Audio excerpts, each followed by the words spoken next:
कौवा हंस की चाल चले लंगड़ा कर थोड़ा थोड़ा, नहीं कौवा हंस की चाल चले लंगड़ा कर थोड़ा थोड़ा, गधे ने भी सोचा मैं बन जाऊंगा एक दिन घोड़ा, हमारी चाल देखो, हमारी चाल देखो। तो इनकी चाल पूरा देश देख रहा है, आप भी ठोकते रहिए। क्या कि 90 मैं उस देश में रहना नहीं चाहता हूं जहां 90% लोगों को रिप्रेजेंटेशन नहीं मिलता है। अब बताइए इससे बड़ा मजाक कुछ होगा? प्रधानमंत्री ओबीसी, और to top it all, leader of opposition अल्पसंख्यक। ये है रिप्रेजेंटेशन हमारे देश का। ईसाई माता पारसी पिता का पुत्र क्या हुआ? अल्पसंख्यक नहीं हुआ तो क्या हुआ? आप राहुल गांधी के पीछे क्यों पड़े रहते हैं? और उनके ये जैसे वो अल्पसंख्यक हो गए, मैंने खोल के बता दिया, तब आप मुझ पे चिल्ला रहे हैं। अरे मैं यही तो कह रहा हूं, क्यों अल्पसंख्यक बोल रहे हैं आप? मैं आपको ये थोड़ा कह रहा हूं कि आप बताइए और उस पर एक्सप्लेन करिए। अल्पसंख्यक है तो क्या बहुसंख्यक बोल दूं? ऐसी घटना जब हो तो दुनिया में विदेश में बैठ के ये कहे कि देश का सिस्टम चरमरा गया है, वहां कोई व्यवस्था नहीं बची, लोकतंत्र खतरे में है। ये आदमी भारत जोड़ो यात्रा पे जाता है तो कहते हैं ये कहते हैं मैं आतंकवादियों से मिला, आंखों से आंख मिलाई, आतंकवादियों ने मेरा कुछ नहीं किया क्योंकि मैं उनकी बात सुनने को तैयार था। अब बोल दीजिए ये भी मेरे बनाए हुए। ओके, सुरेंद्र राजपूत। नेहरू जी को 54 साल की उम्र में पता चला था, तो राहुल गांधी को वक्त देना चाहिए भारतीय संस्कृति समझने के लिए। मेरे शब्द नहीं है बाय द वे। दूसरी बात मैं यही कहूंगा कि देशद्रोही का मतलब देशद्रोही सिर्फ देशद्रोह करना नहीं होता कि आप आतंकवादी बन जाइए। हरकतें होती हैं, मानसिकता होती है। जब आप चाइना से कांग्रेस पार्टी पैक्ट करती है एग्रीमेंट का, तो ये विश्व के लिए 8वां आश्चर्य होता है। जय श्री राम दोस्तों, राहुल गांधी ने अमेरिका जाकर फिर अपने बयानों से भारत में बवाल कर दिया है। उन्होंने कहा कि 2024 के चुनाव निष्पक्ष नहीं हुए। अपनी तुष्टीकरण की राजनीति के कारण उनका कहना है कि क्या सिख समुदाय कल पगड़ी और करे पहन पाएगा और गुरुद्वारे जा पाएगा, जबकि कांग्रेस सिखों के साथ क्या कर चुकी है ये कोई कहने की जरूरत नहीं है। इसी पे जोरदार डिबेट जिसमें अजय आलोक ने कांग्रेस की जमकर लगाई क्लास। आइए देखते हैं जोरदार डिबेट। शर्म नहीं आती इस तरह की बयान देते हुए? खैर शर्म आएगी क्यों, पहले भी ऐसे दे चुके हैं। मैं इससे चिंतित नहीं हूं मानक, मैं एक क्रोनोलॉजी से चिंतित हूं, उस क्रोनोलॉजी जिस पर अभी तक आप लोग का ध्यान नहीं गया है। उम्मीद करता हूं कि आज से जाएगा। अपनी सस्ती लोकप्रियता बटोरने के लिए आप विदेश जाते हैं, वहां पे भारत के बारे में उलूल जुलूल बोलते हैं कि चुनाव आयोग निष्पक्ष नहीं रहा, संवैधानिक संस्थाएं खत्म हो गई, डेमोक्रेसी इज अंडर थ्रेट। लेकिन उसके साथ साथ एक और चीज होती है, देश में जब भी अस्थिरता का माहौल बनाने की कोशिश होती है तभी राहुल गांधी विदेश जाते हैं। सीए एनआरसी आंदोलन चल रहा था 2019, ये भाई साहब थे कोरिया में, इनके जाने के बाद आंदोलन शुरू होता है। 2024 अभी चुनाव के पहले रामेश्वरम कैफे ब्लास्ट हुआ। ये बीच में भारत जोड़ो यात्रा स्थगित करके 5 दिन के लिए कैम्ब्रिज गए थे फर्जी बुलावे पे। कैम्ब्रिज ने कहा हमने नहीं बुलाया है, पेड इवेंट था, लेकिन ये 5 दिन के लिए वहां गए थे। यहां रामेश्वरम कैफे ब्लास्ट हुआ। कल से लेके आज तक में हम लोग देश में देख चुके हैं 25 जगह ट्रेन को उड़ाने की साजिश हो चुकी है, और ये अमेरिका में बैठे हुए हैं। क्या कि 90 मैं उस देश में रहना नहीं चाहता हूं जहां 90% लोगों को रिप्रेजेंटेशन नहीं मिलता है। अब बताइए इससे बड़ा मजाक कुछ होगा? हमारे देश की संवैधानिक व्यवस्था ऐसी है कि हर एक को रिप्रेजेंटेशन मिलेगा। नहीं, खत्म करने दीजिए। हाँ। बहुत इंपॉर्टेंट है। वर्तमान में प्रेसिडेंट महिला, साथ में एसटी, पूर्व में प्रेसिडेंट एससी अनुसूचित जाति, वर्तमान में प्रधानमंत्री ओबीसी, और to top it all leader of opposition अल्पसंख्यक। ये है रिप्रेजेंटेशन हमारे देश का।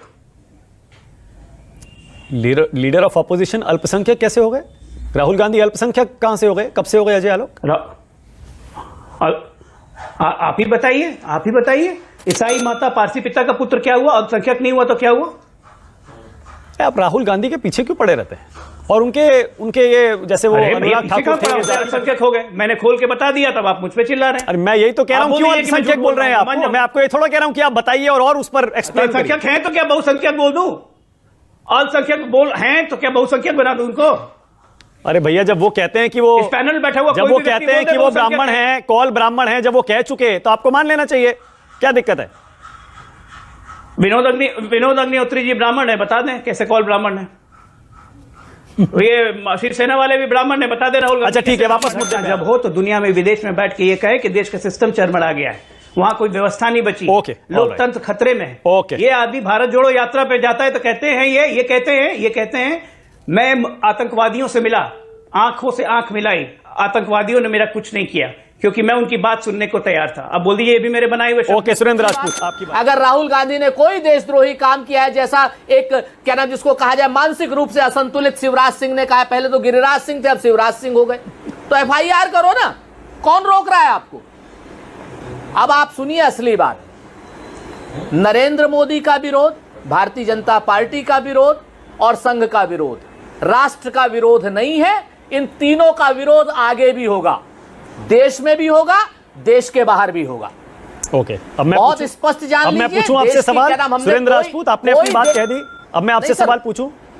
नहीं सुनिए, अभी ये थोड़ी सी बात है। और वो आपने बोलिए। अभी कहा ना कि चुनाव के बारे में, अभी अजय आलोक जी बड़े विद्वान आदमी हैं भाई, भले आदमी, पढ़े लिखे डॉक्टर, तो मैं थोड़ी कह रहा हूं।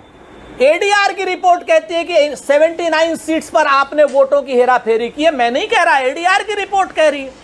और ऐसी कौन सी एक बात राहुल गांधी ने अमेरिका में कही जो पूरे हिंदुस्तान में नहीं कही गई पहले? राहुल गांधी सहित सारे विपक्षी नेताओं ने नहीं कही, या आपने, हमने नहीं कही, और जो भी ईमानदार पत्रकार हैं उन्होंने नहीं कही। ठीक है, स्वतंत्र पत्रकार जिनको ओके आप सुरेंद्र कह सकते हैं, राजपूत, बाकी अब लोगों का आपसे नाम सीधा नहीं सवाल। लूंगा। आपने अपने जवाब दे दिए जो आरोप आप पर लगे, अब आपसे पूछिए। सीधा सवाल। जैसा राहुल गांधी कह रहे हैं, क्या वाकई सिखों को गुरुद्वारे जाने की इजाजत देश में नहीं है, या आपको लगता है वो इजाजत छीन ली जाएगी? क्या आपको लगता है कि उन्हीं पगड़ी और कड़ा पहनने की इजाजत नहीं है या छीन ली जाएगी? सीधे सीधे बताइए ना, सिर्फ ये कहकर आप बचिए मत कि आप वहां गुरुद्वारे चले जाइए और वहां माहौल देख लीजिए। आप बताइए ना, खुलकर बताइए, राहुल गांधी ने शुरू किया ये मुद्दा। मैं आपसे बताऊं, मैंने तो आपको बताया ना कि चुनाव क्यों नहीं हो रहे SGPC, आप सुनना ही नहीं चाहते। असल बात आप जो सुनना चाहते हैं मानक भाई, मैं वो नहीं बोलने वाला, आप चिंता मत करो। आप सुनना नहीं चाहते हो, मैंने तो पूरा जवाब दिया आपको। शिरोमणि गुरुद्वारा प्रबंधन कमेटी, अगर SGPC का फुल फॉर्म अजय भाई को नहीं पता तो आप पता कर लीजिए, वहां जाइए और अमृतसर में, और पूछे चुनाव क्यों नहीं हो रहे। चुनाव का पगड़ी कड़े से क्या लेना देना है? आप पता चल जाए।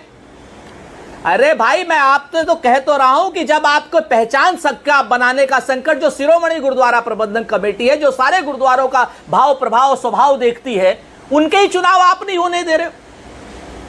आप बात समझो ना, जिस तरीके का प्रेशर आप बिल्ड करते हो SGPC पर, आपको समझ में आ जाएगी। इससे ज्यादा आप मेरे बताओ, सारे सिख किसान मेरे क्या नाम पंजाब वाले किसान बैठे हुए हैं हरियाणा बॉर्डर पे, क्या इन्होंने कौन सी खता कर रखी है? आप शंभू बॉर्डर पे रोके हुए 700 किसानों सारे के सारे तो पगड़ी और कड़ा पहन के ही बैठे हैं सुरेंद्र राजपूत। जितने भी सिख किसान हैं जो धरने पर बैठे हैं, सबके सिर पर पगड़ी है, हाथ में कड़ा है, सारे गुरुद्वारे भी जा रहे हैं। मानक भाई वही तो मैं कह रहा हूं कि सारे गुरुद्वारे, अभी तो पंजाब के गुरुद्वारे, आप दिल्ली के गुरुद्वारे क्यों नहीं जाने दे रहे हो? दिल्ली के गुरुद्वारे जाना चाहते हैं, क्यों नहीं शंभू बॉर्डर पे आपने रोक रखा है उनको? बताओ मेरे को, अगर नहीं रोक रखा है तो बताओ। सब शुभकरण की हत्या इन्होंने नहीं करी तो बताए रबड़ बुलेट से। बताइए शंभू बॉर्डर पे आखिर क्या वीजा चाहिए दिल्ली के लिए? दिल्ली गुरुद्वारे में आने के लिए, क्या नाम शीशगंज गुरुद्वारे में आने के लिए वीजा चाहिए पंजाब के किसान को? देंगे आप? क्यों नहीं आने दे रहे हो? आप विदेशी हैं। ओके, अजय आलोक जवाब दे रहे हैं आपका, बोलिए अजय आलोक, आपकी बारी। अजय बोलिए, आपकी बारी।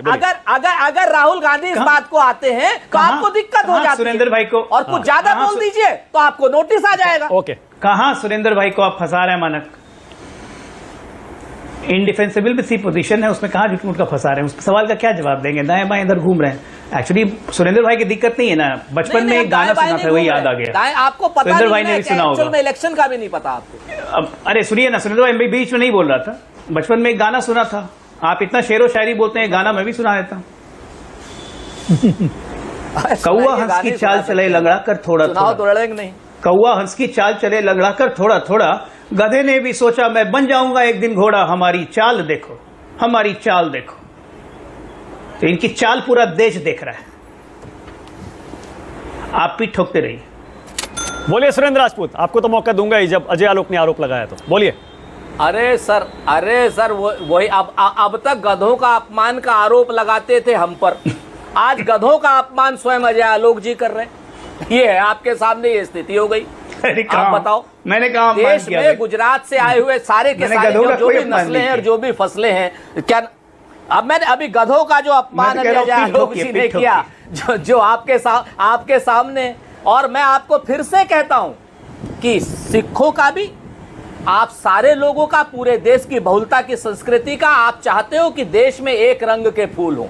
देश में एक रंग के फूल नहीं हो सकते अजय आलोक जी। और जिस तरीके से मैं तो चुनौती देता हूं आपको, चुनौती है, और आज नहीं कल के लिए, कल के लिए चुनौती है। आप सारा पढ़ के आ जाओ। आप मुझे एक बयान राहुल गांधी का दिखा दो जो देश में किसी और नेता ने नहीं दिया हो। मैं डिस्कवरी ऑफ इंडिया पढ़ रहा था, उसके तीसरे अध्याय में नेहरू जी ने कहा, नेहरू जी ने खुद लिखा कि 54 साल के बाद में जब मोहनजोदारो के टीले पे गया तब मुझे पता चला भारतीय संस्कृति 5000 साल पुरानी है। नेहरू जी को 54 साल की उम्र में पता चला था, तो राहुल गांधी को ये वक्त देना चाहिए भारतीय संस्कृति समझने के लिए। मेरे शब्द नहीं है, बाय द वे। दूसरी बात मैं यही कहूंगा कि देशद्रोही का मतलब देशद्रोही सिर्फ देशद्रोह करना नहीं होता कि आप आतंकवादी बन जाइए। हरकतें होती हैं, मानसिकता होती है। जब आप चाइना से कांग्रेस पार्टी पैक्ट करती है एग्रीमेंट का, तो ये विश्व के लिए 8वां आश्चर्य होता है। मानक भाई, भारत की एक पॉलिटिकल पार्टी कौन सा पैक्ट किया, नंबर 1। इस डिबेट को लेकर आपकी क्या राय है, हमें जरूर बताएं। हमारे साथ जुड़े रहने के लिए चैनल को लाइक एंड सब्सक्राइब करना ना भूलें। Thank you so much.